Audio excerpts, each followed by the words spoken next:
good are those guys? Hey, my name is also Steve, not like the last Steve, I'm the good looking one with the long hair. Just in case anyone was confused there, Steve. Let's sort that out now. Hey, are you tempted to go swinging through the trees? Who's into that? Yeah, good idea, right? Awesome. Well, as I say, my name's Steve Schwartz. I've just finished my PhD in lost person behaviour. Yay! It's a big journey in itself. I wear two hats in life. In one hat, I'm a search and rescue volunteer, and in the other hat, I'm an academic. So when I tell people I'm a search and rescue volunteer, they stroke my ego a little bit, and I feel pretty good about that. But then I tell them I'm an academic, and they develop a different picture. I'm sure there's a few academics in the audience that know that. So what I'm here to do is I'm here to tell you guys to all go get lost. Okay? Good idea? Well, I want to tell you about how to get lost and how to not freak out too much. You might be a hiker, you might have mates that are a hiker, or you might have kids. And if you're like me, you need to get away from the wiggles. Okay, so what's the first thing you're going to do when you go out? When you go out and you get lost, you're going to have a normal, natural, healthy reaction, okay? You're going to panic, okay? Hopefully after this little chat that we have, what you're going to do is you're not going to go out there and panic, but you're going to keep calm and carry on. Okay, V's told you how to survive a disaster, I'm going to tell you how to survive getting lost. Alright, so what I did is I went out there and I spoke to about 35 different people that had all been lost in the Australian bush, and I said, who is a lost Australian wilderness tourist? And they came up with lots of different definitions, lots of academics in the audience, came up with a lot of different definitions, and I said, no, you guys tell me. And they came up with this big wordy definition. Lost wilderness tourist is basically somebody who goes out there, you go out in the bush, you're looking for a good time, and your good time gets a bit too good. Okay, you get lost, or you get stuck, or disorientated. What's going to happen? You're going to start off, you're going to plan, you're going to think, cool, let's go hiking, let's do that. Let's put a plan together, and then from that plan, you're going to go out there, and you're going to go in the bush. And then you're going to go in the bush, and then something's going to happen. And then you're going to go through a pretty logical process of freaking out. Okay, that's what you're going to do, okay? You're going to think, oh my God, I'm going to die. You're going to think, I need water, I need food, I need rescue, what's going to happen? Well, I've got some good news for you. If you're not already dead, that's probably not going to change. So that's a good thing, okay? You live in North Queensland, so there's probably going to be plenty of water around, so you don't need to stress too much about that either. And if you're like me, you can probably go a couple of days without feed, so that's not too much of a drama either.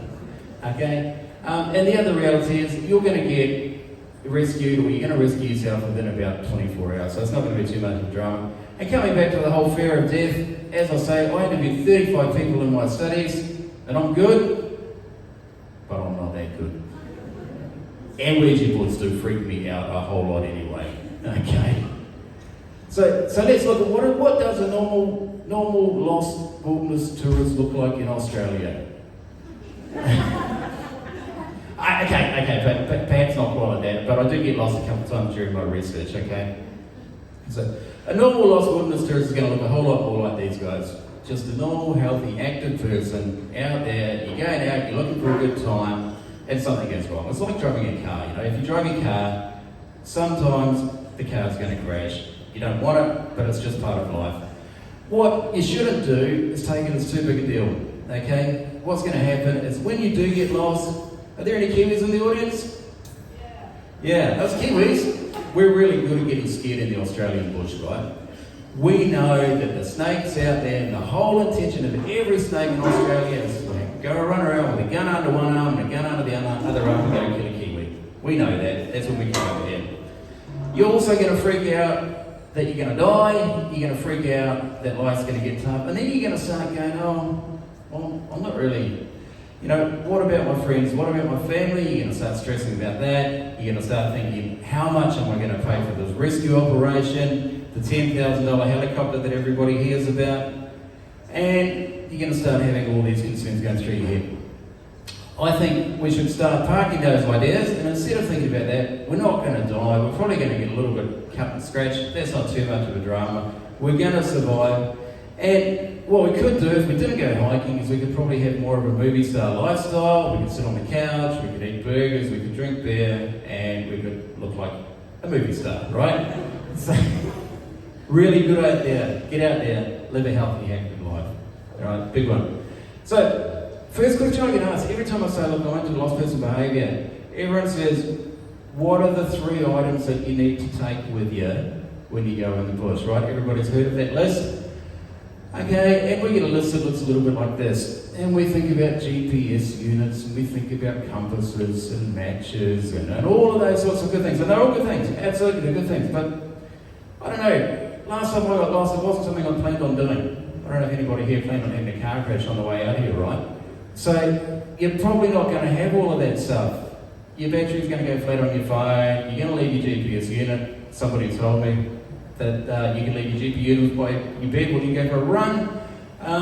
Compasses will get wet and those sorts of things. So you've got 2 options, right? You can either make sure you've got all your gear just in case every single time you go into the bush. Or if you're like me, I'll go in the bush probably, I don't know, 2 or 3 times a week, go for a trail run. Hey, you know, I like to travel a lot. Oops, that was before the PhD, just in case anybody's not sure. Okay. What you can do though is you take something that's been around for a long, long time, and it's a tried and true method, and it doesn't weigh anything, and you can collect it, and you can just keep building it and building it and building it, and that's knowledge. And knowledge is power. Okay. Know where you're going. Know where the tracks are, know where the rivers go, all those kind of things. Know that when you do get lost, because it's going to happen sometime, when you do get lost, it's not that bad and you're probably going to survive. Know what your rescue plan is. A rescue plan, again, something's been around forever and ever and ever is a good solid rescue plan. Somebody alluded to this a little bit earlier on, and that is tell your mum, right? Tell your mum where you're going, she's going to care, unless she's like my mum. And she'll tell. She doesn't tell anyone she loves me, but I'm sure she does. Tell your mum, and if that doesn't work, tell your housemates. Tell them you're going to do the dishes when you get home. They're never going to forget where you are. Right? They're going to get out there and they're going to look after you. So, just in summary, what I'm hoping is going to happen is instead of freaking out and thinking life's going to come to an end when you get lost, you're going to get out there. You're going to go and enjoy the bush. And when you do get lost, you're not going to expect this. And what you are going to do is you're going to enjoy a little bit of quiet time without having to listen to the Wiggles, right? So, thank you. My name's Steve Schwartz, and you guys can all go get lost.